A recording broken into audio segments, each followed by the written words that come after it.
ஒருத்தர் ரொம்ப அவசரமா வந்தார். சார், மனுஷன் நிம்மதியா இருக்கிறதுக்கு என்ன வழின்னு கேட்டார். சீக்கிரமா ஒரு கல்யாணத்தை பண்ணீங்க, எல்லாம் சரியா போடும் அப்படின்னோம். அவர் ஒரு மாதிரியா பார்த்தார். ஏற்கனவே எனக்கு கல்யாணம் ஆயிட்டுது சார், அதனால தானே நிம்மதியா இருக்கிறதுக்கு வழி கேட்கறேன் அப்படின்னார். சரி, இவர் ஒரு மாதிரியான கேஸ் அப்படின்னு நினைச்சுக்கிட்டு நம்மகிட்ட இருந்த ஒரு சின்ன புத்தகத்தை அவர்கிட்ட தூக்கி கொடுத்தோம். இதை படிச்சு பாருங்கன்னு. கல்யாணத்துக்கு பிறகும் சந்தோஷமா இருக்கிறதுக்கு என்ன வழி அப்படிங்கிற கேள்விக்கு அந்த புத்தகத்துல விளக்கம் இருந்தது. கணவன் மனைவிக்குள்ள சிக்கல் வராம இருக்கிறதுக்கு அதுல சில வழிகளை சொல்லி கொடுத்துருக்குறாங்க. அதெல்லாம் என்னென்ன அப்படிங்கிறத இப்ப பார்க்கலாமா? குடும்பம்னு இருந்தா கோபம் வரதான் செய்யும். அது வந்துட்டு போட்டும் பரவாயில்ல. ஆனா அந்த கோபம் ஒரே நேரத்துல 2 பேருக்கும் வந்துடாம பாத்துக்கணும். ஒரு சமயத்துல யாராவது ஒருத்தர் தான் கோபப்படணும், அடுத்தவங்க அமைதியா இருக்கணும். அதுக்கப்புறம் இவர் அமைதியான உடனே அவங்க ஆரம்பிச்சுக்கலாம். கோபமா ஏதாவது சொன்னா உடனே கோபமா பதில் சொல்லக்கூடாது. கொஞ்சம் பொறுத்து கோபம் தீர்ந்த உடனே அந்த பதில சொல்லலாம். அப்போ பதில் கோபமா இருந்தா கூட அது அவ்வளவு பெருசா தெரியாது. அற்ப விஷயத்துக்கெல்லாம் காய்ச்சி மூச்சுன்னு கத்திட்டு இருக்கக்கூடாது. உங்க 2 பேருக்குள்ள ஒரு தர்க்கம் ஆரம்பமாயிட்டுதுன்னு வச்சுக்கோங்க. கடுமையா 2 பேரும் விவாதம் பண்றீங்க. உங்கள ஒருத்தர் இதுல ஜெயிக்கணும்னா அது நீங்களா இருக்க வேணாம், அடுத்தவங்க ஜெயிக்கிறதுக்கு நீங்க துணையா இருங்களேன். அப்படின்னா நீங்க கொஞ்சம் விட்டு கொடுக்கணும், அவ்வளவுதான். ஏதாவது குத்தம் சொல்லணுமா, செஞ்ச தப்ப சுட்டி காட்டணுமா, விமர்சனம் பண்ணணுமா, பண்ணுங்க, வேணான்னு சொல்லல. ஆனா சொன்னதை அப்படி சொல்றத கொஞ்சம் அன்பா இதமா சொல்லுங்க. எப்போ நடந்த தவறுகளை எல்லாம் இப்போ போய் மறுபடியும் ஞாபகப்படுத்திட்டு இருக்க வேண்டாம். நான் அப்பவே சொன்னேன் இந்த புடவை வேணாம்னு, நீங்க தான் கேட்கல, இப்போ பாருங்க கிழிஞ்சு போச்சு இப்படின்னு கத்துனாங்க ஒரு அம்மா. எப்போ சொன்னீங்கன்னு கேட்டா ஒரு 10 வருஷத்துக்கு முன்னாடி தீபாவளி சமயத்துல அப்படிங்கிறாங்க. அது என்ன இன்னும் அப்படியே புதுசாகவே இருக்கும்? உங்களுக்கு அவர் தான் பெருசு, அவருக்கு நீங்க தான் பெருசு. அதை விட இந்த உலகத்துல வேற எதுவும் முக்கியம் இல்லைன்னு நினைக்கணும். நீ தான் என்னுடைய உலகம்னு எத்தனை தடவை சொல்லியிருப்பீங்க? அதெல்லாம் வெறும் வசனமா போயிடக்கூடாது. ஏதாவது ஒரு பிரச்சனையை பத்தி கடுமையா விவாதம் பண்ணிட்டு இருக்கீங்க, அதை அப்படியே பாதியில விட்டுட்டு படுக்கைக்கு போயிடக்கூடாது. சொச்சத்தை நாளைக்கு பேசிக்கலாம்னு. அப்படி போனா தூக்கம் வராது. பிரச்சனையை ஒரு முடிவு பண்ணிக்கிட்டு அதுக்கப்புறமா தூங்க போகணும். ஒரு நாள்ல ஒரு தடவையாவது உங்க ஜோடியை பாராட்டி நல்ல விதமா கனிவா ஒரு வார்த்தை சொல்லணும் அப்படின்னு தீர்மானம் பண்ணீங்க. ஏதாவது தப்பு பண்ணிவிட்டீங்கன்னா பரவாயில்ல, அதை ஒத்துக்கிறதுக்கும் மன்னிப்பு கேட்கறதுக்கும் தயாரா இருக்கணும். அது ஒன்றும் கேவலம் கிடையாது. வீட்டுக்குள்ள தானே கேட்க போறீங்க, வெளியில யாருக்கு தெரிய போகுதோ? எப்படியோ உங்களுக்குள்ள ஒரு சமரசம் ஆனா சரிதான். ஒரு தகராறுன்னு எடுத்துக்கிட்டா குறைஞ்சபட்சம் அதுக்கு 2 பேர் தேவை. தனியாவே உட்காந்துக்கிட்டு நான் இப்ப தகராறு பண்ணிட்டு இருக்கிறேன் அப்படின்னு யாரும் சொல்ல முடியாது. 2 பேர் தகராறு பண்றாங்கன்னா பொதுவா அந்த 2 பேர்ல யாரு அதிகமா பேசுறாங்களோ அவங்க பேர்ல தான் தப்பு இருக்கும். அதை மனசுல வச்சுக்கணும். இதெல்லாம் தான் அந்த புத்தகத்துல போட்டிருக்கிற வழிமுறைகள். இவ்வளவும் சரியா வரலன்னா அப்புறமா சொல்லுங்க, வேற புத்தகம் ஏதாவது இருக்கான்னு தேடுவோம். ஒரு கணவன் தன்னுடைய மனைவியை அழைச்சிட்டு ஒரு மனோதத்துவ டாக்டர் கிட்ட வந்தாரா.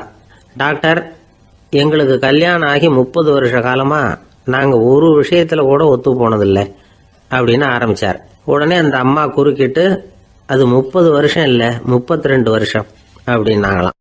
இந்த உலகமே ஒரு நாடக மேடை, நாம எல்லாரும் நடிகர்கள். இது ஞானிகள் சொல்றது. இது ஒரு பக்கம் இருக்கட்டும்.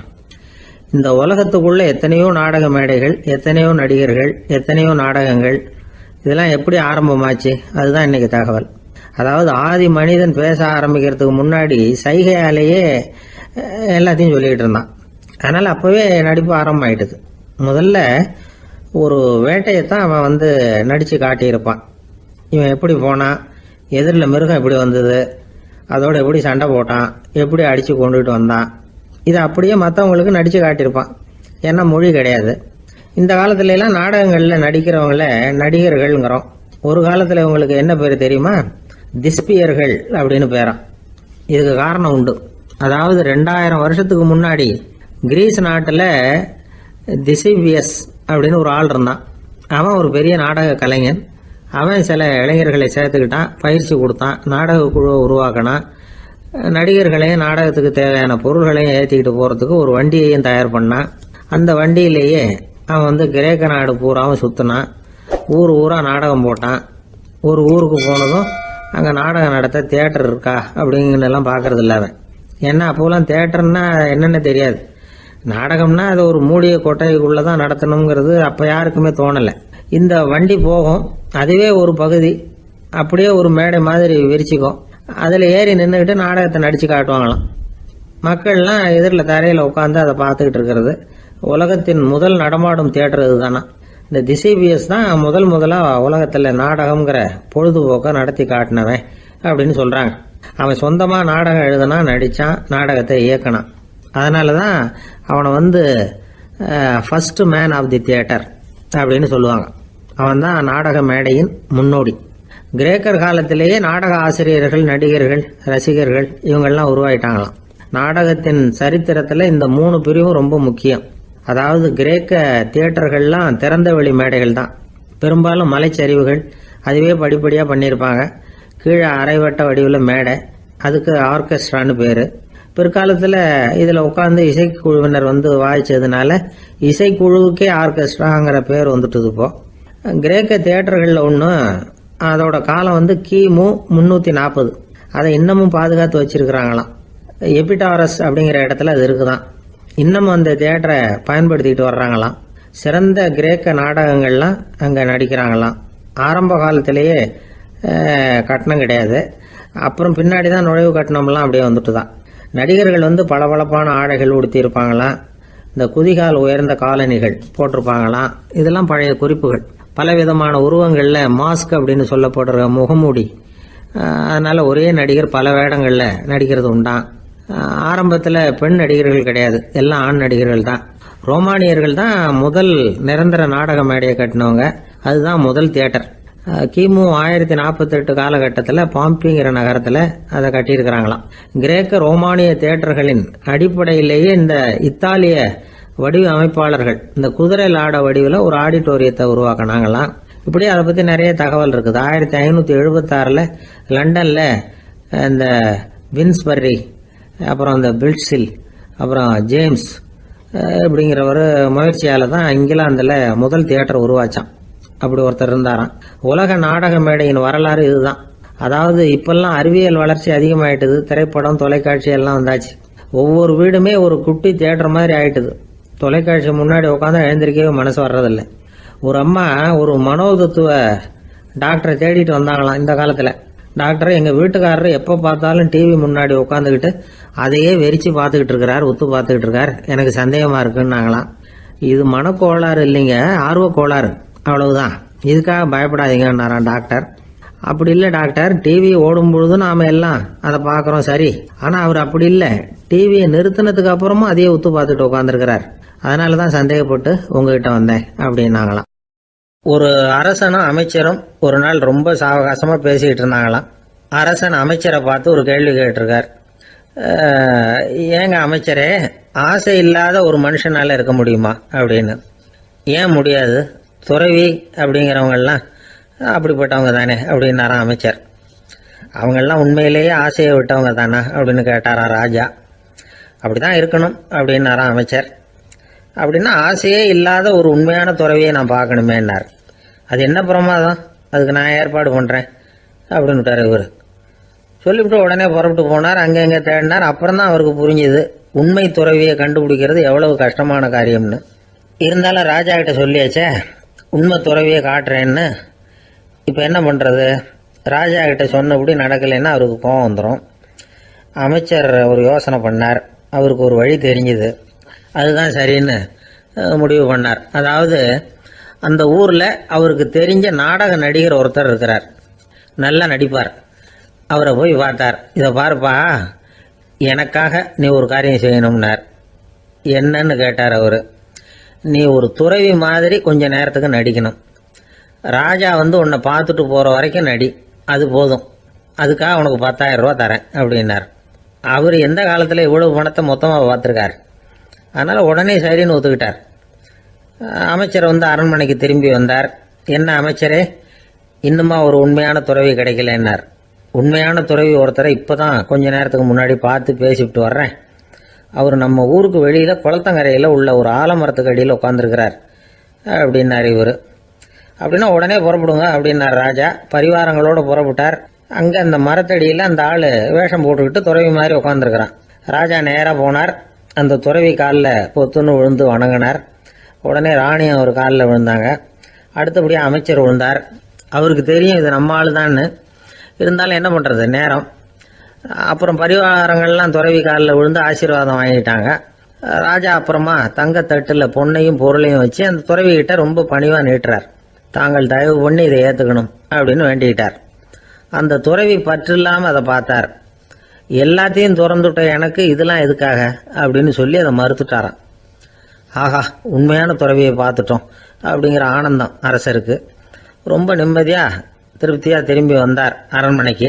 அதுக்கப்புறம் அமைச்சர் யாருக்கும் தெரியாமல் அந்த துறவிகிட்ட ஓடினார். சொன்ன பிரகாரம் பணத்தை நீட்டினார். இந்தப்பா, நான் உங்ககிட்ட சொன்னபடி 10,000 ரூபா பணம் எடுத்துக்கோ அப்படின்னார். அந்த ஆள் ராஜா கிட்ட சொன்னது மாதிரியே எல்லாத்தையும் திறந்துவிட்ட எனக்கு இதெல்லாம் எதுக்காக வேணாம் அப்படின்னு விட்டாரான். நடித்த வரைக்கும் போதும்ப்பா, இனிமேல் இந்த நாடக வசனம்லாம் வேணாம், வேஷத்தை கலைச்சிரு, பணத்தை வாங்கிக்கோன்னார். இல்லைங்க, இது வேஷம் இல்லை, இது வசனமும் இல்லை, இது உண்மை. கொஞ்ச நேரம் துறவி மாதிரி நடித்ததுக்கே இந்த தேசத்து ராஜா, ராணி, அமைச்சர், பரிவாரங்கள் எல்லாம் என் காலில் விழுந்து வணங்குறாங்க. அப்படின்னா உண்மையான துறவியாக இருக்கிறது எவ்வளவு பெருமையான விஷயம். நான் உண்மையான துறவியாக ஆக போகிறேன், அப்படி முடிவும் பண்ணிட்டேன் அப்படின்னார் அந்த நடிகர். வேஷம் கூட எப்படிப்பட்ட விளைவுகளை உண்டு பண்ணுது பார்த்தீங்களா. நம்மால் ஒருத்தன் ரொம்ப வசதியாக தான் இருந்தான். ஒரு நாள் அவன் சொத்து பூரா திருட்டு போட்டுது. அதுக்கப்புறம் இவன் துறவி மாதிரி ஆயிட்டான். ஊர் ஊராக சுற்றினான். ஒரு குருநாதரை தேடி கண்டுபிடிச்சான். அவர்கிட்ட சீடனா சேர்ந்துக்கிட்டான். அவனை பார்த்து ஒருத்தர் கேட்டார், நீ உண்மையான சீடன் தானான்னு. இல்லைங்க, சீடன் மாதிரி நடிச்சுக்கிட்டு இருக்கிறேன் அப்படின்னா. அது குரு துரோகம் இல்லையா அப்படின்னு கேட்டார் அவர். இல்லைங்க, நான் பண்ணது குரு துரோகம் இல்லை, என் குரு பண்ணது தான் துரோகம். என்னுடைய பணத்தை கொள்ளையடிச்சது இவர் தான். அதை எங்கே வச்சிருக்காருன்னு கண்டுபிடிக்கிறதுக்காக தான் இவர்கிட்ட வந்து சீடனா சேர்ந்துருக்கிறேன் அப்படின்னானா. அந்த ஆள் என்னை கண்ணா பண்ணான்னு திட்டி விட்டான் சார். அதை நினைச்சா எனக்கு ரொம்ப வருத்தமா இருக்கு அப்படின்னு சொல்லி கவலைப்பட்டார் ஒருத்தர். இதுல கவலைப்படுறதுக்கு என்ன இருக்குது அப்படின்னார் ஒரு பெரியவர். அவர் ஒரு மகான். என்ன சார் இப்படி சொல்றீங்க, ஒருத்தர் நம்ம பார்த்து திட்டுனா வருத்தமா இருக்காதா அப்படின்னார். அது எப்படி வருத்தமா இருக்கும், திட்டுறதுங்கிறது என்ன, அது வெறும் சத்தம் தானே அப்படின்னார் அந்த பெரியவர். நம்ம ஆளுக்கு தலையை பிச்சுக்கலாம் போல இருந்தது. இருக்காத பின்ன, நமக்கு அப்படித்தானே தோணுது. அந்த பெரியவர் சொல்றது ரொம்ப பெரிய விஷயம். அதை நாம புரிஞ்சிக்க முயற்சி பண்ணலாம்னா நடைமுறை வாழ்க்கைக்கு அது ஒத்து வர்றது மாதிரி தெரிய மாட்டேங்குது. இருந்தாலும் அந்த பெரியவர் அதுக்கு என்னதான் விளக்கம் கொடுக்குறாருன்னு பார்ப்போமே.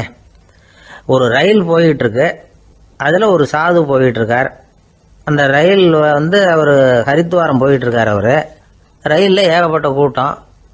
நம்ம ஊர் ரயில் கேட்க வேணும், டிக்கெட் வாங்கிட்டு கொஞ்சம் பேர், வாங்காத கொஞ்சம் பேர்.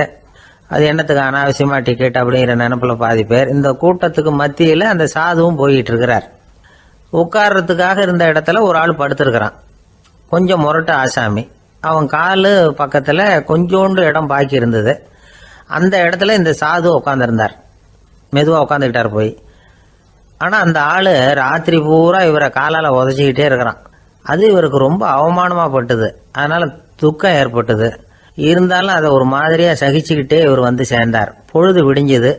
அந்த சாது ஹரித்வார் வந்து சேர்ந்தார். அங்க ஒரு பெரிய ஞானியை சந்திச்சார். ராத்திரி ரயில்ல அந்த ஆளு உதைச்சதையும் அதனால தனக்கு ஏற்பட்ட துக்கத்தையும் இந்த சாது அந்த ஞானி கிட்ட சொன்னார். சொல்லிவிட்டு, ஏன் சுவாமி, எனக்கு துக்கம் ஏற்பட்டதே, அது தப்பா அப்படின்னு கேட்டார். தவறுதான் அந்த ஞானி. உனக்கு இன்னமும் தேக அபிமானம் போகலைங்கிறது தான் அது காட்டுது. அஷ்டாவக்கிரர் என்ன சொல்றார் தெரியுமா?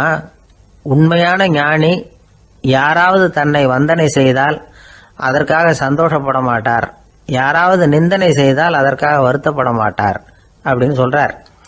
நிந்தனைங்கிறது ஒரு ஒலி தான். தேகாபிமானம் இருக்கிற வரைக்கும் இந்த ஒலி நம்மளை வேதனைப்படுத்தும்.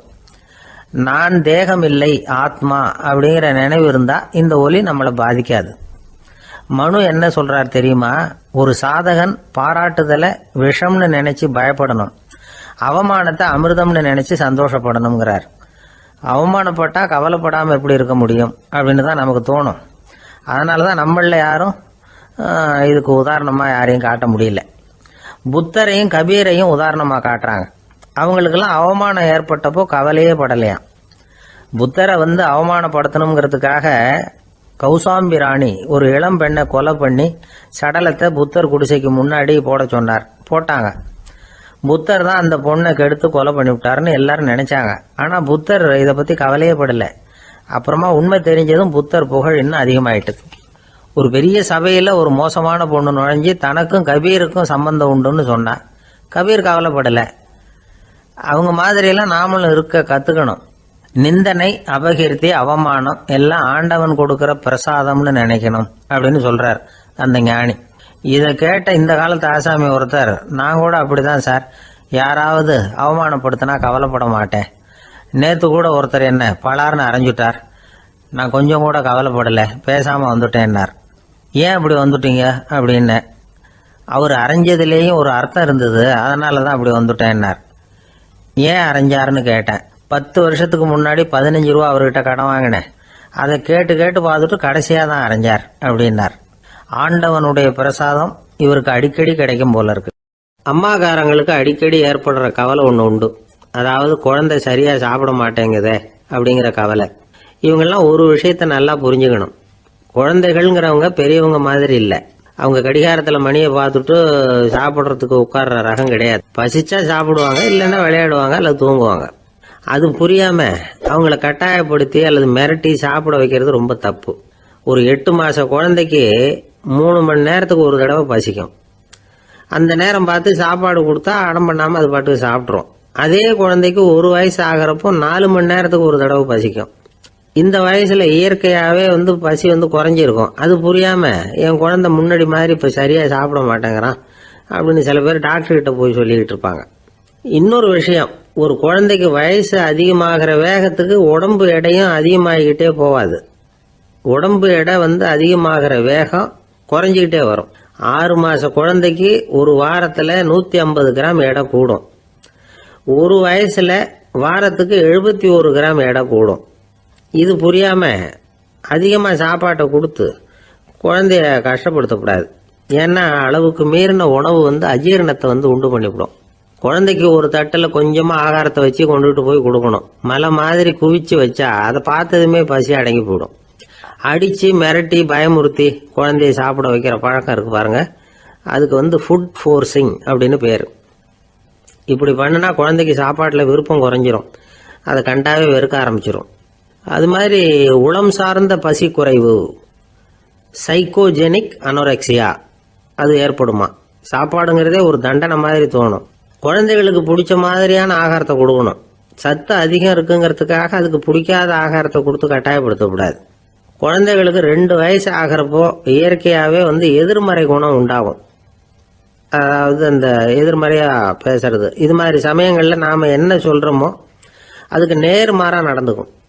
ஏட்டிக்கு போட்டி, சாப்பிட சொன்னால் விளையாட போவோம், விளையாட சொன்னால் சாப்பாடு கேட்கும். இதை புரிஞ்சுக்கிட்டு நடந்துக்கணும். குழந்தை சொன்ன பேச்சை கேட்கலேன்னு கோவப்படக்கூடாது. குழந்தை வளர வளர பிடிவாத குணம் வர்றது சகஜம். கேட்டதை வாங்கி கொடுத்தாதான் சாப்பிடுவேன் அப்படின்னு பிடிவாதம் பண்ணும். வாங்கி கொடுத்து விடுறது தான் உத்தமம். நீங்களும் அதுகிட்ட பிடிவாதம் பண்ணிட்டு இருக்கக்கூடாது. ஏன்னா கேட்டது கிடைக்கலையேங்கிற ஏமாற்றம் கூட குழந்தையோட பசியை குறைச்சிரும். கேட்டது கிடைச்சிட்டா பசி அதிகமாகும், கொடுத்ததை மளமளன்னு சாப்பிட்றோம். குழந்தைகளுக்கு கண்ட கண்ட நேரத்தில் சாப்பிட்றதுக்கு எதையாவது வாங்கி கொடுத்துக்கிட்டு இருந்தா சாப்பாட்டு நேரத்தில் சாப்பிடாம அடம் பண்ண ஆரம்பிச்சிடும். பள்ளிக்கூடம் போகிற பிள்ளைங்க காலை உணவை சரியாக சாப்பிட மாட்டாங்க. அச்சம், அவசரம், பரபரப்பு இதெல்லாம் தான் காரணம். பள்ளிக்கு புறப்படுறதுக்கு ஒரு 3/4 மணி நேரத்துக்கு முன்னாடியே சாப்பாடு போட்டுருங்க, அது சரியாக போடும். படிக்கிற குழந்தைகள் உடல் சோர்வு, மனச்சோர்வு இது காரணமாக கூட சாப்பிட மறுக்கிறது உண்டு. இப்போ உதாரணமாக சாயந்தரம் விளையாடி விட்டு வீட்டுக்கு வந்ததும் சாப்பிட சொன்னால் வேணாம்பாங்க. இது உடல் சோர்வு. ரொம்ப நேரம் வீட்டு பாடங்களை செஞ்சு முடித்த கையோடு சாப்பிட சொன்னாலும் அவங்களால சரியாக சாப்பிட முடியாது. இது உளச்சோர்வு, அதாவது மனச்சோர்வு. இதை தவிர குழந்தைகளுக்கு உடல் நலக்குறைவு ஏற்பட்டால் கூட சாப்பிட மறுக்கிறது உண்டு. சில மருந்து மாத்திரைகள் கூட பசியை குறைச்சிரும். அதனால் சரியாக தெரிஞ்சுக்கிட்டு குழந்தைகளை சாப்பிட வைக்கணும். அது புரியாமல் கையில் சாப்பாட்டு தட்டை வச்சுக்கிட்டு குழந்தைகளை விரட்டிக்கிட்டு அலையக்கூடாது. ஒரு சின்ன பையன் சொன்னான், எங்கள் அம்மா சாப்பாடு போடுறது தெரிஞ்சா நான் உடனே வீட்டை விட்டு வெளியில் ஓடி போடுவேன் அப்படின்னா. ஏன் அப்படி பண்ணுறேன்னு கேட்டோம். எங்கள் அப்பா கூட அது மாதிரி தான் சார் பண்ணுவார் அப்படிங்கிறான். ஒரு ஊரில் ஒரு ராஜா இருந்தார். பெரிய அரண்மனையில் தான் இருக்கிறார். எல்லா வசதியும் இருந்தது. இருந்தாலும் அவர் எல்லாரும் சொல்கிறது எப்படி தெரியுமா, பிச்சைக்கார ராஜா. அப்படி ஒரு பேர் அவருக்கு நிலைச்சி போச்சு. ஜனங்களும் சரி, மற்ற தேசங்களில் உள்ளவங்களும் சரி, அவர் அந்த பேர் சொல்லியே குறிப்பிடுறது வழக்கமாக போட்டுது. இது அவருக்கு ரொம்ப கவலையாக போச்சு. என்ன இது, நம்மளை தேடி வர்றவங்களுக்கெல்லாம் நாம் சோறு போடுறோம், நம்ம புகழ்ந்து பாடல் ஏற்றி கொண்டு வர்ற புலவர்களுக்கெல்லாம் அவங்க எப்படி வந்தாலும் ஒருவேளை சோறு போடணுங்கிறது உத்தரவு. இவ்வளவுலாம் செஞ்சும் நம்மளை போய் பிச்சைக்கார ராஜான்னு எல்லாரும் சொல்றாங்களே, அது ஏன், எதுக்காக இப்படி சொல்றாங்க? இதுதான் ராஜாவுக்கு குழப்பம். சரி, இதை பத்தி நம்ம அமைச்சர்கள் கிட்ட கேட்கலாமா அப்படின்னு யோசனை பண்ணார். இந்த விஷயத்த போய் அவங்க கிட்ட எப்படி கேட்கறதுன்னு அவருக்கு தயக்கமா இருந்தது. கௌரவ குறைச்சலா தெரிஞ்சுது அவருக்கு. சரி, சாதாரண குடிமக்கள் கிட்ட இதை பத்தி கேட்கலாமா அப்படின்னு யோசனை பண்ணார். கேட்கலாம், ஆனால் அவங்க யாரும் ராஜா முன்னாடி வந்து நின்று தைரியமாக பேசக்கூடிய அளவுக்கு இல்லை. ராஜாவோட குழப்பம் நாளுக்கு நாள் அதிகமாக போச்சு. கடைசியாக அவர் ஒரு முடிவுக்கு வந்தார். அதாவது இதை பற்றி ஒரு பிச்சைக்காரங்கிட்டே கேட்டு பார்த்துட்டா என்ன. இதுதான் அவர் பண்ண முடிவு. உடனே மாறு வேஷம் போட்டுக்கிட்டு நகர்வலம் போனார். ஒரு பிச்சைக்காரனை கண்டுபிடிச்சார். இதை பாருப்பா, நம்ம ராஜாவை எல்லாரும் பிச்சைக்கார ராஜான்னே சொல்கிறாங்களே, அதுக்கு என்ன காரணமாக இருக்கும் அப்படின்னு கேட்டார். அதுக்கு அவன் சொல்கிறான், இதுக்கான பதிலை இன்னும் ஒரு 30 நாளில் சொல்கிறேன் அப்படின்னா. உடனே இவருக்கு சந்தோஷம். உண்மையை அவங்ககிட்ட சொன்னார். நான் வேற யாரும் இல்லை, நான் தான் இந்த நாட்டு ராஜா. இப்போ நீ என் கூடவே வந்துடு, அரண்மனையிலேயே தங்கிக்கோ. 30 நாள் கழித்து எனக்கு பதில் சொல்லிவிட்டு அதுக்கப்புறமா நீ போகலாம் அப்படின்னு சொல்லி அழைச்சிட்டு வந்துட்டார். அரண்மனையில் ஒரு மூலையில் அவன் தங்கறதுக்கு இடம் கொடுத்தார்.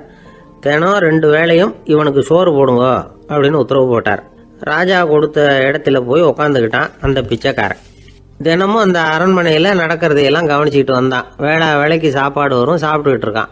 இப்படி 30 நாள் முடிஞ்சுது. ராஜா வந்தார். என்ன, என்னோட கேள்விக்கு பதில் என்னன்னு கண்டுபிடிச்சிட்டியான்னார். கண்டுபிடிச்சிட்டேன்னா. என்ன எல்லாரும் பிச்சைக்கார ராஜான்னு சொல்கிறாங்களே, அது நியாயமாக படுதா உனக்குன்னு கேட்டார். நியாயமாக தான் படுது, சந்தேகம் இல்லாமல் நீங்கள் பிச்சைக்கார ராஜா தான். என்னதான் நீங்கள் வசதியோடவும் படைபலத்தோடவும் இருந்தால் கூட நீங்கள் எங்கள் வர்க்கத்தை சேர்ந்த ஆசாமி தான் அப்படின்னு அடித்து சொல்லிவிட்டான் அந்த ஆள். எதனால் அப்படி சொல்கிறேன்னு கேட்டார் இவர். அரசே, ஒரு உண்மையை கண்டுபிடிச்சி சொல்கிறதா நான் உங்ககிட்ட சொன்னேன்.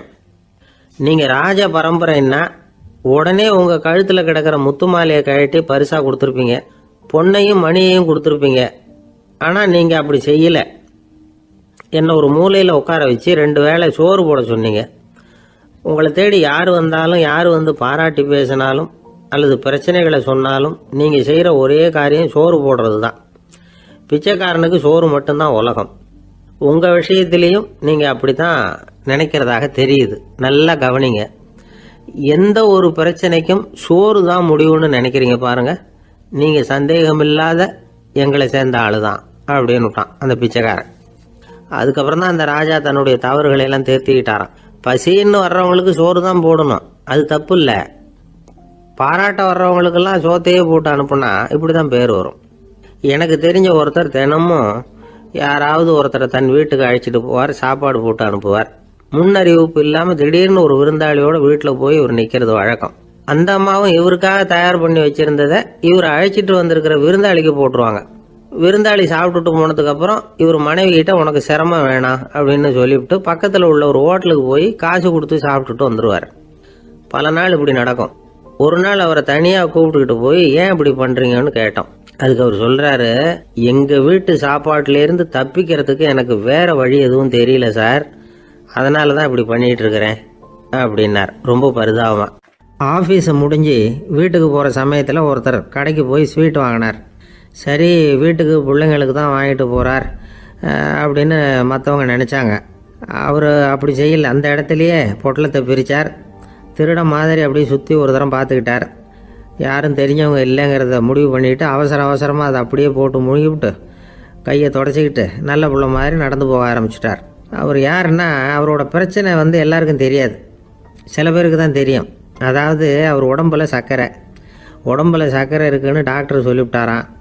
அதனால் வீட்டில் சர்க்கரையே இவர் கண்ணில் காட்டுறதில்ல. அதனால் இவர் யார் கண்ணிலையும் படாமல் இப்படிப்பட்ட வேலைகள்லாம் செய்கிறது வழக்கம். யாருக்கும் தெரியாமல் இப்படி ஸ்வீட்டை வாங்கி சாப்பிட்டுட்டு அவர் பாட்டுக்கு போயிடுறது. இப்படிப்பட்டவங்களுக்கெல்லாம் கொஞ்சம் ஆறுதலான தகவல் இன்றைக்கி. அது என்னென்னா, நாம் சாப்பிட்ற சர்க்கரைக்கும் நம்ம உடம்பில் உள்ள சில கோளாறுகளுக்கும் அப்படி என்ன தான் சம்மந்தம் இருக்குது. இதை பற்றி சமீபத்தில் சில ஆராய்ச்சிகள்லாம் நடந்திருக்குது. ஏன்னா சர்க்கரைன்னாவே விஷம் மாதிரி அதை பார்க்குறவங்களும் சில பேர் உண்டு. சின்ன பிள்ளைங்களுக்கு வயத்தில் பூச்சி உண்டாகிறதுலேருந்து பெரியவங்களுக்கு நீரிழிவு வர்ற வரைக்கும் எல்லாத்துக்கும் சர்க்கரை தான் காரணம்னு சொல்லிகிட்டு இருக்கிறோம். ஆனால் அந்த அளவுக்கு பயப்பட வேண்டிய அவசியம் இல்லை அப்படின்னு சொல்கிறாங்க. சர்க்கரை வியாதி, இருதய நோய், பித்த நீர் பை நோய், இதெல்லாம் வந்து சில நோய்கள்லாம் நாம் சாப்பிட்ற சர்க்கரைக்கும் தொடர்பு இருக்குன்னு நினைக்கிறோம். ஆனால் அப்படி சம்பந்தம் உண்டுங்கிறதுக்கு போதுமான அளவுக்கு ஆதாரம் இல்லை அப்படிங்கிறாங்க ஆராய்ச்சியாளர்கள். ஒரே ஒரு சம்பந்தம் தான் உறுதியாக இருக்குதான். அதுவும் இந்த பல் சிதைவு அப்படின்னு இருக்கு இல்லையா, அந்த சர்க்கரை சாப்பிட்றதுக்கும் இந்த பல் சிதைவுக்கும் சம்பந்தம் இருக்குது அப்படிங்கிறத மட்டும் உறுதியாக சொல்கிறாங்க. சர்க்கரைன்னா நாம் சாப்பிட்ற ஜீனி மட்டும் இல்லை, பழம், காய்கறி, பால், தேன் இப்படி எல்லாத்துலேயும் அது இருக்குது.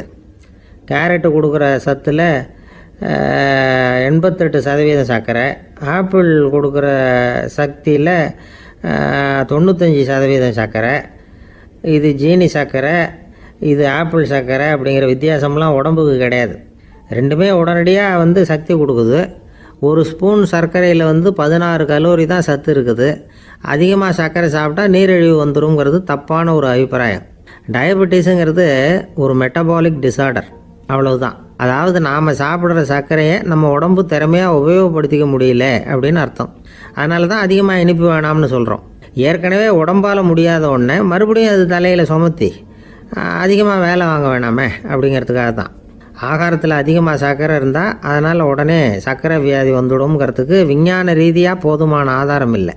அதனால் எப்போவாவது அதிகமாக ஸ்வீட்டு சாப்பிட்டுட்டா ஐயோ அதிகமாக சாப்பிட்டோமோ என்ன பண்ண போகுது தெரியலையே அப்படின்னு நினச்சி மனசை போட்டு குழப்பிக்க வேண்டியதில்லை. பொதுவாக எதுவுமே அதிகமாக வேண்டாம், எல்லாம் சீராக இருந்தால் போதும். நீரிழிவுங்கிறது புதுசாக வந்துட்ட ஒரு நோய் இல்லை, ரொம்ப காலமாகவே இருக்கிற ஒன்று தான். நம்ம முன்னோர்கள் இதை மதுமேகம் அப்படின்னு சொல்லுவாங்க. அதை கட்டுப்படுத்துறதுக்கு அவங்களே சில வழிமுறையை சொல்லி வச்சுருக்கிறாங்க. அது என்னென்னா வேறு ஒன்றும் இல்லை, இந்த பாவக்காய், முள்ளங்கி, அருகம்புல், அவ்வளவுதான். வெள்ளை முள்ளங்கி இருக்குல்ல, அதை வாரத்துக்கு 3 நாள் சாப்பிட்டுக்கிட்டு வாங்க. நூலுக்கோல் ரொம்ப நல்லது. இல்லைன்னா முள்ளங்கி சாறு 1 அவுன்ஸு சாப்பிட்டுட்டு வரலாம். ரத்தத்தில் சேர்கிற சர்க்கரை அளவை இதெல்லாம் கட்டுப்படுத்துது. சிறுநீரில் காணப்படுகிற சர்க்கரை அளவையும் சமநிலைப்படுத்துது. தினமும் ஆகாரத்தில் கோதுமை, கேழ்வரகு, வெந்தயம், கருவேப்பிலை, சோயாபீன்ஸ் எது கிடைக்குதோ சேர்த்துக்கலாம். இப்படிலாம் செஞ்சுக்கிட்டு வந்தால் அப்புறம் வீட்டுக்கு தெரியாமல் கடையில் போய் நின்றுக்கிட்டு ஸ்வீட் வாங்கி திருட்டுத்தனமாக சாப்பிட வேண்டிய அவசியமே உங்களுக்கு வராது. 2 ஆசாமிகள் கடற்கரையில் உட்காந்து சாவகாசமாக பேசிக்கிட்டு இருந்தாங்களாம். ஒருத்தர் சொன்னார், இன்னொருத்தருக்கு தெரியாமல் ஸ்வீட்டு சாப்பிட்றதே எப்பவும் வந்து இடைஞ்சல் தான் சார். நேற்றுக்கு பாருங்கள் அப்படி தான் சாப்பிட்டுக்கிட்டு இருந்தேன், வீட்டுக்காரி கண்ணில் போட்டுவிட்டுது, அதுக்கப்புறம் ஒரே ரகலையாக போச்சு அப்படின்னாராம். எனக்கு கூட அப்படி தான் சார் ஆகிட்டுது, ஒரே ரகலை அப்படின்னாராம் இன்னொருத்தர். நீங்கள் சாப்பிட்டதும் உங்கள் வீட்டுக்காரங்க கண்ணில் போட்டுவிட்டுதா சார் அப்படின்னு கேட்டிருக்கார் இவர். அதுக்கு அவர் சொன்னாராம், அப்படி இல்லை சார், கடைக்காரர் கண்ணில் போட்டுவிட்டுதோ, நான் அவருக்கு தெரியாமல் அந்த ஸ்வீட்டை அவர் கடையிலேருந்து எடுத்திருந்தேன் அப்படின்னு விளக்கம் கொடுத்தாராம் இந்த ஆள். ஒரு மனுஷனுக்கு 3 விதத்தில் கர்வம் உண்டாகிறதுக்கு வாய்ப்பு உண்டு. பணம், பதவி, புகழ்.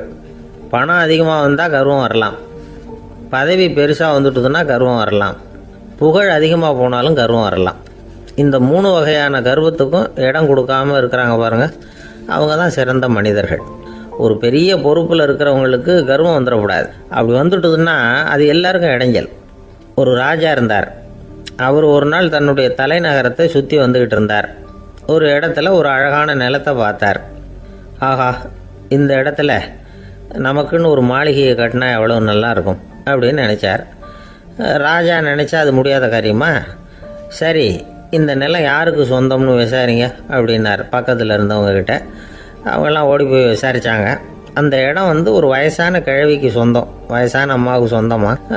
அந்த அம்மா தான் அதில் ஒரு குடிசையை போட்டு குடியிருந்துகிட்டு இருக்கிறாங்க. சரி, அந்த நிலத்துக்கு வந்து ஒரு விலையை நிர்ணயம் பண்ணி அதை அந்த வயசான அம்மாக்கிட்ட கொடுத்துருங்கோ அப்படின்னு உத்தரவு போட்டார் ராஜா. ஆனால் அந்த அம்மா, இது எங்கள் பூர்வீக இடம், இதை விற்க மாட்டேன் அப்படின்னு சொல்லிவிட்டுது. சரி, 2 பங்கு விலை கொடுக்குறோம்னு சொல்லி பாருங்க அப்படின்னாங்க. அப்படியே சொன்னாங்க அரண்மனை ஆட்கள். அதுக்கும் சம்மதிக்கலை அந்த அம்மா. இதை கேள்விப்பட்டதும் ராஜாவுக்கு கோபம் வந்துட்டுது. தன்னுடைய ஆளுங்களை கூப்பிட்டார். போய் அந்த குடிசையை பிரிச்சேரிங்க, காசெல்லாம் ஒன்றும் கொடுக்காதீங்க அப்படின்னு கத்தினார். அவ்வளோதான். அடுத்த நிமிஷம் அரண்மனை ஆசாமிகள் போனாங்க, குடிசையை பிரித்து எரிஞ்சாங்க. அந்த வயசான அம்மா இருக்கு, அதுவும் அந்த இடத்த விட்டு துரத்தி விட்டாங்க. அந்த இடத்துல ஒரு அரச மாளிகையை கட்டி முடிச்சிட்டாங்க. அந்த வயசான அம்மா பாவம், ராஜாவே இப்படி பண்ணால் யாருக்கிட்ட போய் முறையிட முடியும்? ஒரு ஞானி இருந்தார், அவர்கிட்ட போய் சொன்னாங்க. அவர் இவங்க சொன்னதை கேட்டு மனசில் வச்சுக்கிட்டார். ஒரு நாள் அந்த ராஜாவே இந்த ஞானியை கூப்பிட்டார். புதுசாக ஒரு மாளிகை கட்டியிருக்கிறேன், வந்து பாருங்கன்னு. சரின்னு சொல்லி இந்த பெரியவர் ஒரு நாள் இந்த மாளிகைக்கு போனார். சும்மா போகல, ஒரு கழுதையையும் ஓட்டிகிட்டு போனார். கொஞ்சம் சாக்குகள், வெத்து சாக்கு, அதையும் எடுத்து கழுதை முதுகில் போட்டு கழுதையை ஓட்டிகிட்டு போகிறார். ராஜா பார்த்தார். அவருக்கு இது ஆச்சரியமாக இருந்தது. என்ன இது, மாளிகைக்கு வந்துட்டு போங்கன்னு கூப்பிட்டா கழுதை சாக்கு இதெல்லாம் கொண்டு வராரே, ஒன்றும் புரியலையேன்னு நினச்சார். எதுக்காக இதெல்லாம்னு கேட்டார். அரசருடைய தோட்டத்திலேருந்து கொஞ்சம் மண் எடுத்துகிட்டு போகிறதுக்கு ஆசைப்பட்றேன், அதுக்கு நீங்கள் அனுமதி கொடுக்கணும் அப்படின்னார் இவர். இது என்ன வேடிக்கையான கோரிக்கையாக இருக்குது அப்படின்னு நினச்சார் ராஜா. இருந்தாலும் மண்ணு தானே கேட்குறாரு, எடுத்துகிட்டு போகட்டுமே அப்படின்னு நினச்சார். சரின்னு அனுமதி கொடுத்தார். அந்த பெரியவர் தோட்டத்துக்கு போனார், மண்ணை வெட்டினார், சாக்கில் போட்டு நிரப்புனார். ராஜாவை கொஞ்சம் கிட்ட வாங்கன்னு கூப்பிட்டார்.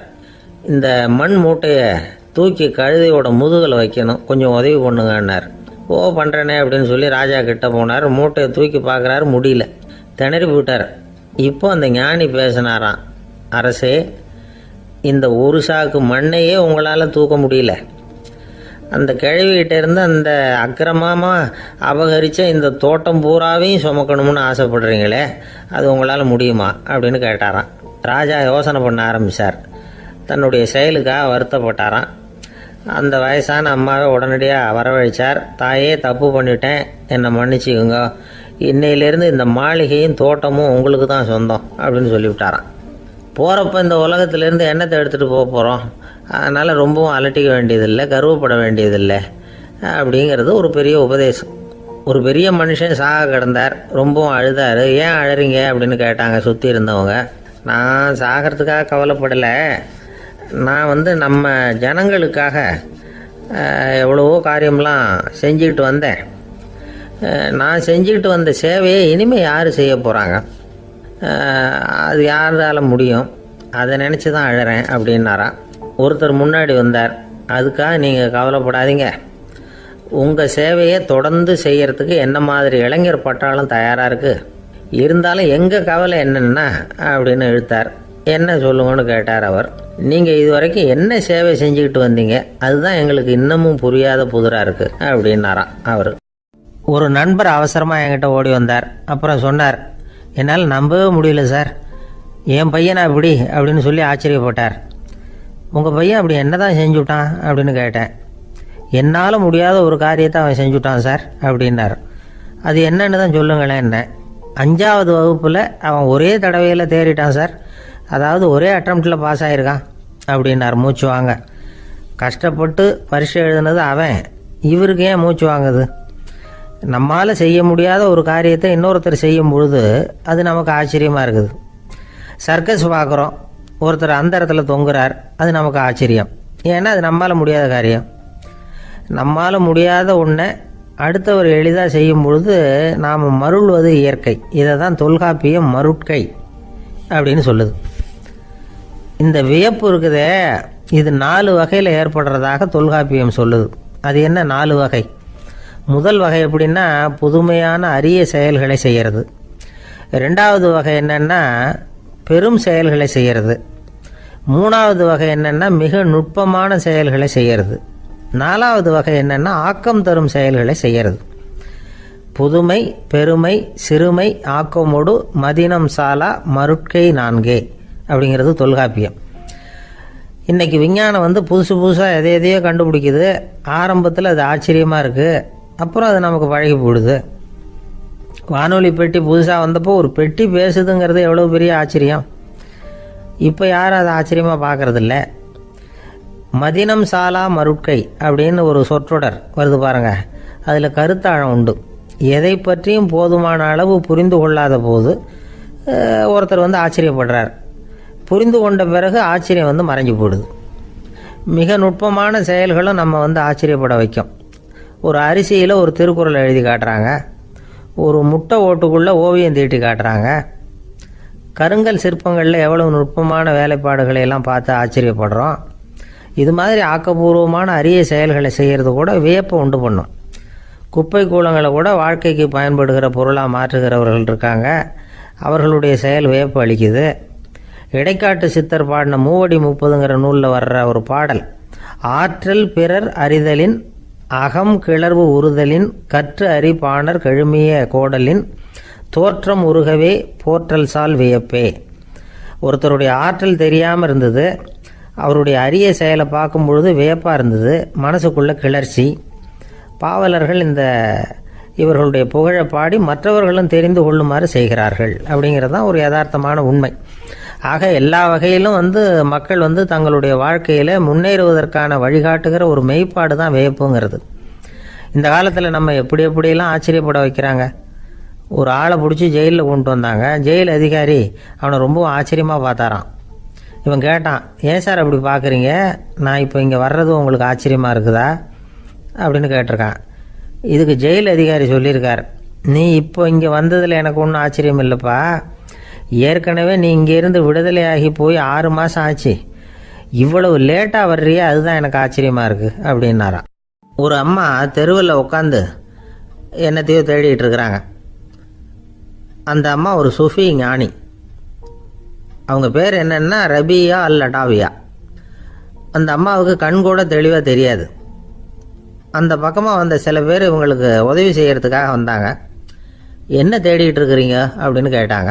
இதுக்கு அந்த அம்மா, அந்த கேள்வி அவ்வளோ முக்கியத்துவம் இல்லை, நான் தேடிட்டு இருக்கிறேன், உங்களால் முடிஞ்சால் எனக்கு உதவி பண்ணலாம் அப்படின்னாங்களாம். உதவி செய்ய வந்தவங்களுக்கு ஆச்சரியம்.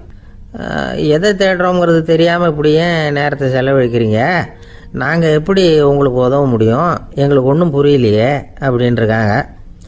சரி, உங்களை திருப்தி பண்ணுறதுக்காக சொல்கிறேன், ஒரு குண்டூசி தொலைஞ்சி போச்சு, அதை தேடுறேன் அப்படின்னாங்களாம் அந்த அம்மா. அதுக்கப்புறம் இவங்களும் சேர்ந்து தேட ஆரம்பிச்சிட்டாங்க. கொஞ்ச நேரம் ஆச்சு, ஒன்றும் கிடைக்கல. உதவி செய்ய வந்தவங்களும் அழுத்து போட்டாங்க. அப்புறம் கேட்டாங்க, பாருங்கம்மா, இது ரொம்பவும் பெரிய தெரு, அகலமான தெரு, அதனால் குறிப்பாக நீங்கள் எந்த இடத்துல அந்த குண்டூசியை தொலைச்சிங்க அதை சொல்ல முடியுமான்னாங்களாம். இதுக்கு அந்த அம்மா, நீங்கள் மறுபடியும் அர்த்தமில்லாத கேள்வியை கேட்குறீங்க, உங்கள் கேள்விக்கும் நான் தேடுறதுக்கும் என்ன சம்மந்தம்னாங்களாம். இதை கேட்டதும் அவங்க ஒரு மாதிரி ஆயிட்டாங்க. என்னம்மா நீங்கள் பைத்திய மாதிரி பேசுகிறீங்க அப்படின்னாங்களாம். சரி, உங்களை மறுபடியும் திருப்திப்படுத்துறதுக்காக சொல்கிறேன், அதை நான் எங்கள் வீட்டில் தொலைச்சுட்டேன் அப்படின்னாங்களாம். அப்புறம் எதுக்காக இங்கே தேடிட்டு இருக்கிறீங்க அப்படின்னு கேட்டிருக்காங்க. ஏன்னா இங்கே தான் வெளிச்சம் அதிகமாக இருக்குது, அங்கே வீட்டுக்குள்ளே இருட்டாக இருக்குது, அதனால் இங்கே தேடுறேன், வெளிச்சம் உள்ள இடத்துல தானே தேட முடியும் அப்படின்னாங்களாம் அந்த ஞானி. இந்த கதைக்கு என்ன அர்த்தங்கிறத பெரியவங்க சொல்கிறாங்க. அதாவது இந்த தேடுதல்ங்கிறது ஒரு வியாதி. அது நம்ம சதா அலைய வைக்கும், பைத்தியமாக மாற்றுறதுக்கு முயற்சி பண்ணோம். ஒரு காலம் அது நிறைவு அடையவே அடையாது. வாழ்வுங்கிறது ஒரு புரிந்து கொள்ள முடியாத சதா இயங்கி கொண்டிருக்கிற ஒரு செயல். அதுக்கு ஆரம்பமும் இல்லை, முடிவும் கிடையாது. எதையோ தேடணும் அப்படிங்கிற உந்துதல் நமக்குள்ளே இருக்கும், ஆனால் குறிப்பாக எதை தேடிட்டு இருக்கிறோம் அப்படிங்கிறது புரியாது. அப்படி ஏதாவது ஒன்றை தேடி அடைஞ்சிடுறோம்னு வச்சுக்கோங்க, உடனே ஒரு அதிருப்தி வந்துடும். அதனால் வாழ்க்கைங்கிறது சலிப்பு நிறைந்தது அப்படிங்கிற எண்ணத்தை உண்டாக்கிக்கிறோம். ஒன்று அடைஞ்சதுக்கு அப்புறம் இன்னொன்று தேட ஆரம்பிச்சிருவோம். ஆக இந்த தேடல்ங்கிறது நாம் ஒன்று அடைஞ்சாலும் அடையாவிட்டாலும் தொடர்ந்து நடந்துக்கிட்டு தான் இருக்கும். இதுக்கு முடிவே கிடையாது. இந்த உண்மையை நாம் நல்லா புரிஞ்சுக்கணும் அப்படிங்கிறது பெரியவங்களுடைய கருத்து. ஏழையும் தேடுறான், பணக்காரனும் தேடுறான், நோயாளியும் தேடுறான், நோய் இல்லாதவனும் தேடுறான், அதிகாரம் உள்ளவனும் தேடுறான், அதிகாரம் இல்லாதவனும் தேடுறான், முட்டாளும் தேடுறான், அறிவாளியும் தேடுறான். ஆனால் யாரும் இதை தான் தேடி சாதிக்க போகிறோம், இதுதான் முடிவு அப்படின்னு திட்டவட்டமாக சொன்னதில்லை. ஒன்று அடைஞ்சதும் இன்னொன்று தேட ஆரம்பிச்சிடுறாங்க, அவ்வளோதான். அதாவது உங்களின் தேடுபவர் உங்கள் உள்ளே தான் இருக்கிறார், அவரை தேடி கண்டுபிடியுங்கள். இதுதான் ஞானிகள் நமக்கு சொல்லுகிற ஒரு ஆலோசனை. நம்மால் ஒருத்தன் ஜெயிலில் இருந்தான். இன்னொரு கைதி அவனை பார்த்து கேட்டான், ஏன்பா உன்னை பார்க்குறதுக்கு வெளியிலேருந்து யாருமே இங்கே வர்றது இல்லையே, உனக்கு சொந்தக்காரங்களே கிடையாதா அப்படின்னு கேட்டானா. ஏன் இல்லை, எனக்கு சொந்தக்காரங்க நிறைய பேர் உண்டு, அவங்க என்னை பார்க்க வராததுக்கு காரணம் வேற அப்படின்ட்டுருக்கான் இவன். என்ன காரணம்னு கேட்டான் அவன். அதுக்கு இவன் சொன்னானா, அதுக்கு என்ன காரணம்னா அவங்க எல்லாரும் இங்கே உள்ளேயே இருக்கிறாங்க அப்படின்னானா. ஒரு ஆசாமி வேகமாக ஓடிக்கிட்டு இருந்தான். ஏன் இப்படி ஓடுறேன்னு கேட்டார் இன்னொருத்தர். அங்கே ஒரு ஆள் அடிபட்டு கிடக்கிறான், அதை பார்த்தேன், உடனே ஓடுறேன்னா. எங்கேன்னு கேட்டார். ஆஸ்பத்திரிக்குன்னா. ஒரு ஆள் அடிபட்டு கிடக்கிறத பார்த்தா உடனடியாக நாம் செய்ய வேண்டியது முதல் உதவி, அதுக்கப்புறம் தான் ஆஸ்பத்திரி. இன்றைக்கி விபத்துங்கிறது சர்வசாதாரணமாக நடந்துக்கிட்டு இருக்குது. வாகன விபத்து, வெடிகுண்டு விபத்து, தீ விபத்து, கட்டடம் சரியறது, பூகம்பம், இப்படி நிறைய நடக்குது. ஒரு விபத்தை பார்த்துட்டா நம்மளில் பல பேர் நமக்கு என்னத்துக்கு வம்புன்னு ஒதுங்கி போயிடுறதும் உண்டு. சில பேர் துணிஞ்சு கிட்ட போய் உதவி செய்கிறதும் உண்டு. அப்படி உதவி செய்ய நினைக்கிறவங்களுக்கு உபயோகப்படுற தகவல் இது. விபத்தில் காயமடைஞ்சவங்களை 3 பிரிவாக பிரிக்கலாமா. முதல் வகை கொஞ்சம் சீரியஸானது, உயிருக்கு உடனே ஆபத்து தரக்கூடியது. மூளை காயம், முகம், கழுத்து காயங்கள், இருதயம், நுரையீரல் காயங்கள், வயத்தில் உள்ளுறுப்பு காயங்கள், அதிகப்படியான இரத்தப்போக்கு, இதனால எல்லாம் பாதிக்கப்பட்டிருந்தால் அது முதல் வகை அப்படின்னு நாமளே மனசுக்குள்ளே முடிவு பண்ணிக்கணும். இவங்களுக்கெல்லாம் உடனடியாக முதல் உதவி கொடுக்கணும். தாமதப்படுத்தாமல் ஆஸ்பத்திரிக்கு கொண்டுகிட்டு போயிடணும். இப்படி கொஞ்சம் எச்சரிக்கையாக நடந்துக்கிட்டால் அவங்களில் பல பேரை காப்பாற்றி போடலாம். 2வது வகை எப்படின்னா, முதல் உதவி விரைவாக கிடைச்சா உயிர் பிழைக்கக்கூடிய மார்பு காயங்கள், கைகால் எலும்பு முறிவு, இடுப்பு முதுகெலும்பு காயம், சீரான இரத்த சேதம், இப்படிப்பட்டவங்களை 2வது வகையாக பிரிக்கணும். ஆபத்து இல்லாத சிராய்ப்புகள், சிறு காயங்கள், இரத்த உறைவுகள், இதனால் பாதிக்கப்படுறவங்க 3வது வகை. ஒருத்தர் தலையில் அடிபட்டு நினைவு விழுந்துட்டாருன்னு வச்சுங்க, அவருக்கு வாந்தி வர்றதுனால புறையேறி மூச்சு அடைப்பு உண்டாகும். இப்படி ஆகாமல் இருக்கிறதுக்காக தலையை ஒரு பக்கமாக சாய்ச்சி வைக்கலாம். நாடி துடிப்பையும் இதய துடிப்பையும் தொட்டு பார்க்கணும். அது குறைஞ்சிருந்தாலும் சரி, நின்று இருந்தாலும் சரி, அவர் மார்பை நிமிஷத்துக்கு 80 தடவை உள்ளங்கையால் அழுத்தி இதய துடிப்பை மீட்கிறதுக்கு உதவி பண்ணணும். கழுத்தில் காயம்பட்டாலும் ஆபத்து அதிகம். கழுத்துக்கு அடியில் ஒரு துண்டை மடித்து வைக்கலாம். 2 பக்கமும் சின்ன தலையணை அல்லது துணி மடிப்புகளை வச்சு கழுத்தை அதிகமாக அசையாமல் பார்த்துக்கலாம். முதுகெலும்பு முறிஞ்சிருக்குமோ அப்படிங்கிற சந்தேகம் இருந்ததுன்னா அவரை அதிகமாக அசைய விடக்கூடாது. அதிகமாக அசைஞ்சால் தண்டு இடத்துல பாதிப்பு ஏற்பட்டு கைகால் விளங்காமல் போயிடும். அவரை ஒரு கனமான போர்வை இல்லைன்னா பாயில் படுக்க வச்சு 4 பேர் மெதுவாக தூக்கி மருத்துவ உதவிக்கு அனுப்பி வைக்கலாம். கையெலும்பு முறிஞ்சிருந்தால் முறிஞ்ச பாகத்தை உடம்போடு சேர்த்து அசையாமல் கட்டி போடலாம். கால் எலும்பு முறிஞ்சிருந்தால் மற்ற காலோடு சேர்த்து கட்டி போடலாம். முறிஞ்ச பாகம் தொங்காமல் பார்த்துக்கணும். அப்போ தான் வீக்கம் உண்டாகாமல் இருக்கும். வெட்டு காயம், குண்டடிப்பட்ட காயம், இதிலெல்லாம் ரத்தப்போக்கு அதிகமாக இருக்கும். ரத்தம் வெளியேற ஆபத்து அதிகம். சுத்தமான துணியை பல மடிப்புகளை மடித்து காயத்தின் மேலே வச்சு அழுத்தமாக ஒரு 10 நிமிஷம் பிடிச்சிக்கணும். ரத்தம் நின்ன உடனே காயத்துக்கு கட்டு போடலாம்.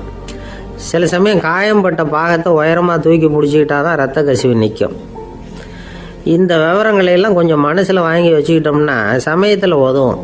ஏன்னா இந்த காலத்தில் விபத்து எந்த ரூபத்தில் எப்போ வரும்னு யூகிக்கவே முடியல. நண்பர் ஒருத்தர் சொன்னார், நேற்றுக்கு பாருங்கள் சார், என் கண்ணு முன்னாடியே ஒரு சின்ன விபத்து நடந்ததுன்னார். என்னன்னு விசாரித்தோம். ஒரு பஸ்ஸில் வந்துக்கிட்டு இருந்தேன். அந்த பஸ்ஸில் பின்பக்கம் படி ஓரமாக நின்றுக்கிட்டு இருந்த ஒருத்தர் ரோட்டில் விழுந்துட்டார். டிரைவர் அதை கவனிக்கலை, நிறுத்தாமல் அவர் பாட்டுக்கு போகிறாருன்னார். கண்டக்டர் உடனே விசில் கொடுத்து பஸ்ஸை நிறுத்த வேண்டியது தானே அப்படின்னோம். அதுதான் சார் முடியாமல் போச்சுன்னார் அவர். ஏன்னு கேட்டாங்க. தவறி கீழே விழுந்ததே அந்த கண்டக்டர் தான் சார் அப்படிங்கிறார். ஒரு நாள் ராமர் அரசவையில் உட்காந்துருக்கிறார். ராமராஜ்யம் நடந்துக்கிட்டு இருந்த நேரம். அந்த சமயத்தில் ஒரு நாய் அரச சபைக்கு வந்துதான். அது தலையில் அடிபட்டு ரத்தம். அந்த கோலத்தில் அது அங்கே வந்தது. எல்லாரும் ஆச்சரியமாக அதை பார்த்தாங்க. ராமரும் அந்த நாயை பார்த்தார். நீங்கள் வந்த காரியம் என்ன நடந்தது, எதுவாக இருந்தாலும் பயப்படாமல் சொல்லு அப்படின்னார். உடனே அந்த நாய் மெதுவாக சொல்ல ஆரம்பிச்சுதான். ஐயா, நான் தெருவில் போய்கிட்டு இருந்தேன். வழியில் ஒருத்தர் வந்தார். அவர் வேத சாஸ்திரம்லாம் படித்த பெரியவர். அவர் எந்த காரணமும் இல்லாமல் அவர் கையில் வச்சுருந்த குச்சியால் என் தலையில் அடிச்சுட்டார். அதுதான் தலையில் ரத்தம். இதை நீங்கள் விசாரித்து தகுந்த தீர்ப்பு வழங்கணும் அப்படின்னு தான் அந்த நாய். ராமர் பார்த்தார். உடனே தன்னுடைய காவலர்களை அனுப்புனார். அந்த ஆளை எங்கே இருந்தாலும் போய் கொண்டுகிட்டு வாங்க அப்படின்னு விட்டார். காவலர்கள் போனாங்க. அந்த ஆளை பிடிச்சி கொண்டு வந்துட்டாங்க. அரண்மனைக்கு வா அப்படின்னு சொல்லி கூப்பிட்டுட்டு வந்துட்டாங்க. என்ன நடந்ததுன்னு விசாரித்தார் ராமர். அதுக்கு அந்த ஆள் சொன்னார், நான் வீதி வழியாக வந்துக்கிட்டு இருந்தேன். குறுக்க இந்த நாய் வந்தது. நான் அவசரமாக போய்கிட்டு இருந்தேன். இது எனக்கு வழி விடாமல் குறுக்க பூந்து இடைஞ்சல் பண்ணிச்சு. எனக்கு கோபம் வந்துட்டுது. அதனால் அடிச்சுட்டேன். வேத சாஸ்திரம் படித்த நான் என் வசம் இழந்து கோபப்பட்டது பெரிய தப்பு தான். அதை நான் ஒத்துக்கிறேன். குற்றத்தை ஒப்புக்கொள்கிறேன், எனக்கு என்ன தண்டனை கொடுக்கணுமோ அதை கொடுங்க, ஏற்றுக்கிறேன் அப்படின்னு விட்டார். சரி, இப்போ அந்த ஆளுக்கு தண்டனை கொடுக்கணும். என்ன தண்டனை கொடுக்கறது யோசனை பண்ணார் ராமர். அதையும் அந்த நாய்கிட்டே கேட்டார். நீயே சொல்லு, என்ன தண்டனை கொடுக்கலாம் இவருக்கு அப்படின்னார். இதுக்கு அந்த நாய் என்ன சொல்லிச்சு தெரியுமா? இவரை ஏதாவது ஒரு கோயிலுக்கு தர்மகர்த்தாவாக நியமனம் பண்ணி விடுங்க, அதுதான் இவருக்கு சரியான தண்டனை அப்படின்னுது. இதை கேட்டதும் ராமர் முகத்தில் புன்னகை. ஆனால் அங்கே இருந்த மற்றவங்களுக்கெல்லாம் ஆச்சரியம். அது எப்படி, தப்பு செஞ்சவங்களுக்கு தண்டனை கொடுக்கறது தானே நியாயம், அதை விட்டுட்டு தர்மகர்த்தா பதவியை கொடுக்க சொல்லுது இந்த நாய் அப்படிங்கிற ஆச்சரியம். இந்த சந்தேகத்தை அந்த நாய்கிட்டே கேட்டாங்க அங்கே இருந்தவங்க. இதுக்கு அந்த நாய் பதில் சொல்லிச்சான். நான் போன பிறவியில் ஒரு கோயிலுக்கு தர்மகர்த்தாவாக இருந்தேன். எவ்வளவோ கவனமாக எச்சரிக்கையாக தான் என்னுடைய கடமைகளை எல்லாம் செஞ்சுக்கிட்டு வந்தேன். அப்படி இருந்தாலும் சில சமயங்களில் என்னையும் மீறி கோயில் செல்வத்தை நான் அனுபவிக்கிறதுக்கு காரணம் ஆயிட்டேன். ஒரு கோவிலுக்கு தர்மகர்த்தாவாக இருக்கிறவங்க எப்படியும் இந்த பாவத்திலேருந்து தப்பிக்கிறது கஷ்டம். அதனால தான் நான் இந்த பிறவியில் நாயாக பிறந்து இப்படி கஷ்டப்படுறேன். இதே நிலைமை இந்த ஆளுக்கும் ஏற்படணும் அப்படிங்கிறதுக்காக தான் அவரையும் ஒரு கோயிலுக்கு தர்மகர்த்தாவை நியமிக்கும்படி கேட்டுக்கிட்டேன் அப்படின்னு தான் இந்த நாய். இதிலேருந்து என்ன தெரியுது? எந்த பதவியில் நாம் இருந்தாலும் நமக்கு தெரியாமல் கூட அதை தவறாக உபயோகப்படுத்தக்கூடாதுங்கிறத இதிலேருந்து புரிஞ்சுக்கணும். இல்லைன்னா அடுத்த பிறவியில் நாயாக பிறந்து எங்கேயாவது போய் வாழை ஆட்டிட்டு நிற்க வேண்டியது தான்.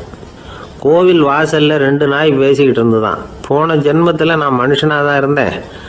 ஒரு கோவில் பூசாரி பேச்சை கேட்டுவிட்டு அவரோட கூட்டு சேர்ந்துக்கிட்டு ஆண்டவன் போட்டிருந்த நகையெல்லாம் அபகரித்து என்கிட்ட கொடுத்தாரு அவர். நான் எடுத்துகிட்டு வந்துட்டேன். திருடினது அந்த ஆள் தான், எடுத்துக்கிட்டு வந்தது தான் நான். இருந்தாலும் நான் மட்டும் நாயாக பிறந்துட்டேன். இப்போ மட்டும் அந்த பூசாரி என்கிட்ட மாட்டினா கடித்து குதறி விடுவேன் அப்படின்னு தான். அவசரப்பட்டு அப்படி செஞ்சுடாதே, பதிலுக்கு அவரும் உன்னை திருப்பி கடித்தாலும் கடிச்சிருவார். ஏன்னா அவரும் இப்போ ஒரு நாயாக தான் பிறந்திருக்கிறார் அப்படின்னு தான். இன்னொன்று, அது எப்படி உனக்கு தெரியும்னு தான். இது நான் தானே அது அப்படின்னு தான் அந்த நாய். இந்த காலத்து புள்ள ஒருத்தன் தன்னோட அப்பாவை பார்த்து சொன்னான், அப்பா நான் உனக்கு உதவி செய்யலாம்னு நினைக்கிறேன், என்ன உதவி செய்யணும்னு சொல்லு அப்படின்னா. நீ சும்மா இருந்தால் அதுவே எனக்கு செய்கிற பெரிய உதவிடா அப்படின்னார் அப்பா.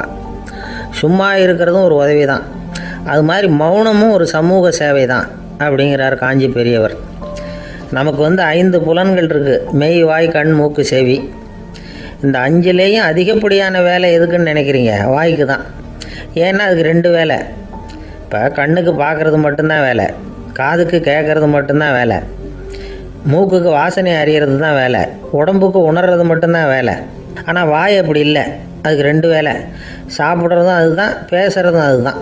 அதாவது வாய் ஒன்று தான் கர்மேந்திரியமாகவும் இருக்குது, ஞானேந்திரியமாகவும் இருக்குது அப்படின்னு சொல்லுவாங்க. சாப்பாட்டில் உட்காந்தா எந்தெந்த ஆகாரம் என்னென்ன ருசின்னு அறிவிக்கிற வேலையும் செய்யுது. சபையில் உட்காந்தா பாடுறது, பேசுறது, சிரிக்கிறது, இது மாதிரியான வேலையும் செய்யுது. இன்னொரு வித்தியாசம், கண்ணு, காது, மூக்கெல்லாம் ஸ்ட்ரெயின் பண்ணிக்கிட்டு வேலை செய்கிறதில்ல. ஒரு ரோஜா பூவை பார்த்தா உடனே மூக்கு அப்படியும் இப்படியும் அசைய ஆரம்பிக்கிறதில்ல. ஒரு சங்கீதத்தை கேட்ட உடனே காது ஆட ஆரம்பிக்காது. ஆனால் வாய் அப்படி இல்லை, அது பேசினாலும் சரி சாப்பிட்டாலும் சரி அசைஞ்சு தான் ஆகணும். ஆக மற்றதை விட வாய்க்கு வேலை ஜாஸ்தின்னு தெரியுது. சாப்பிட்றது, பேசுறது அப்படின்னு 2 காரியம் அதுக்கு. இப்படி 2 காரியம் இருக்கிறதுனால அது 2ஐயும் பாதியாக குறைச்சிக்கணுங்கிறது கடவுள் அபிப்பிராயமாக இருக்கணும் அப்படிங்கிறார் காஞ்சி பெரியவர். ஆனால் இப்போ நாம் அப்படியே நடந்துக்கிறோம், அதுக்கு நேர்மாறாக நடந்துக்கிறோம். நாம் சாப்பிட்றதும் அதிகம், பேசுகிறதும் அதிகம், 2 வேலையையும் தேவைக்கு அதிகமாகவே செய்கிறோம். வாய் தான் ரொம்ப ஓவர் ஒர்க்குடு. அதுக்கு ஓய்வு கொடுத்தா உடம்பும் நல்லாயிருக்கும், உலகமும் நல்லாயிருக்கும். மௌன விரதம் இருக்கிறதெல்லாம் எதுக்காக நினைக்கிறீங்க? இதுக்காக தான். இந்த காலத்தில் மௌனமாக இருக்கிறவங்கெல்லாம் மகத்தான தொண்டு செய்கிறாங்க அப்படின்னு தான் சொல்லணும். சத்தம் அதிகமாக போய் தான் சவுண்டு பொல்யூஷன் வருது. அது மட்டும் இல்லை, மௌனமாக இருந்தால் சண்டை சச்சரவே வராது. மௌனம் கலக நாஸ்தி. ஆக இதுவும் ஒரு சமூக சேவை தான். நமக்கு தான் வாய் இருக்குதுங்கிறதுக்காக வசமாக சாப்பிட்றதும் தப்பு, வளவளன்னு பேசுகிறதும் தப்பு. ஒரு கருத்தை சொல்கிறதுக்கு ஒரே ஒரு சொல்லு போதும் அப்படின்னு இருக்கும்பொழுது 2 சொற்களை செலவு பண்ணாதே. எவ்வளவு சொன்னாலும் அதனால் ஒரு பயனும் விளையாது அப்படின்னு தெரிய வருமேயானால் அந்த ஒரு சொல்லையும் விரயம் பண்ணாதே அப்படிங்கிறார். ஒரு அறிஞர்.